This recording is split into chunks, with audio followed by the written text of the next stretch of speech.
Protests over the conflict in Gaza continue on college campuses across the country tonight.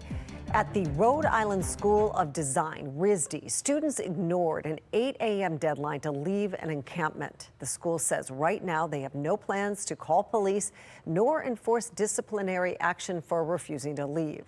In Colorado, officials say a group of pro-Palestinian protesters were arrested at the University of Denver.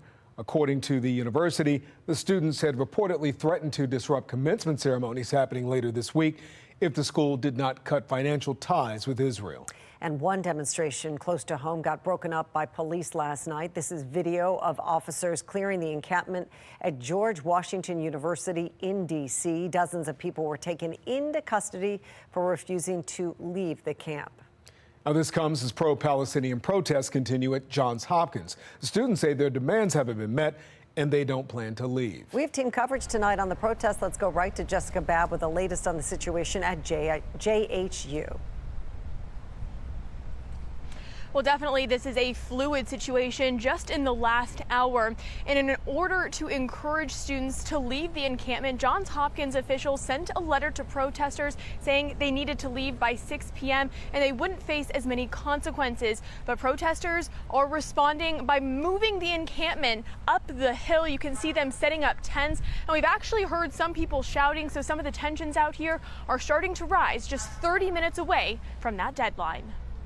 In the center of Johns Hopkins campus, this Palestinian flag is waving in the wind, marking another day of protests. And the encampment that's still standing. We demand that our university divest from companies that support the apartheid state. With their list of 5 demands, pro-Palestinian protesters met with university officials Tuesday. But after a 6-hour meeting, this press release from students says no deal was reached. Johns Hopkins has remained militantly opposed to our demands. When it comes to cutting ties with companies that work with Israel, the students claim the administration offered to consider their proposal for divestment in 2025. They say university officials told them it wouldn't produce a demonstrable effect and that it was a complex issue. We refuse to be silenced, and we will not cease protest until we are heard. But in this press release, the protesters call it, quote, a weak offer, saying it's a tactic to delay and pacify them instead of taking action now. It's a little bit of an odd concept to say that there's a negotiation. Rob Weinhold with the Falston Group says, I think the university officials are doing a good thing by listening to the concerns of a percentage of students. But also I think protesters need to understand that university officials have an obligation to make sure that their North Star is the mission, vision, and values of the institution that they represent. But now Johns Hopkins is taking more action.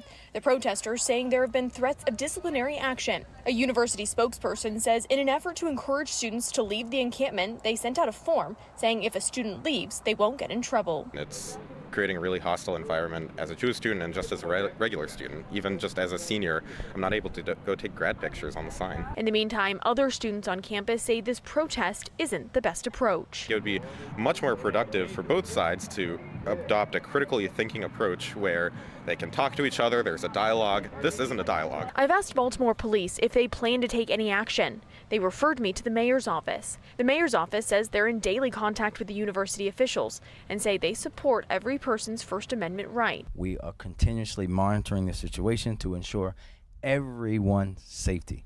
Everyone, period. In the event of an escalation, credible threat of violence, or similar change in the situation, we will adjust accordingly. We're working with them each and every day, all day, every day. During a crime walk Tuesday, State's Attorney Ivan Bates said, I've had people sit down and say, well, what are you going to do about the protest? Well, the citation docket says trespass, there's a citation. I asked the city if they plan to issue citations, but they didn't answer that question. And according to a university spokesperson in a statement that was just sent out, they say they will be pursuing other avenues for students who stay after 6 p.m. and want to remind students that staying is trespassing. Live in Baltimore, Jessica Babb, Fox 45 News.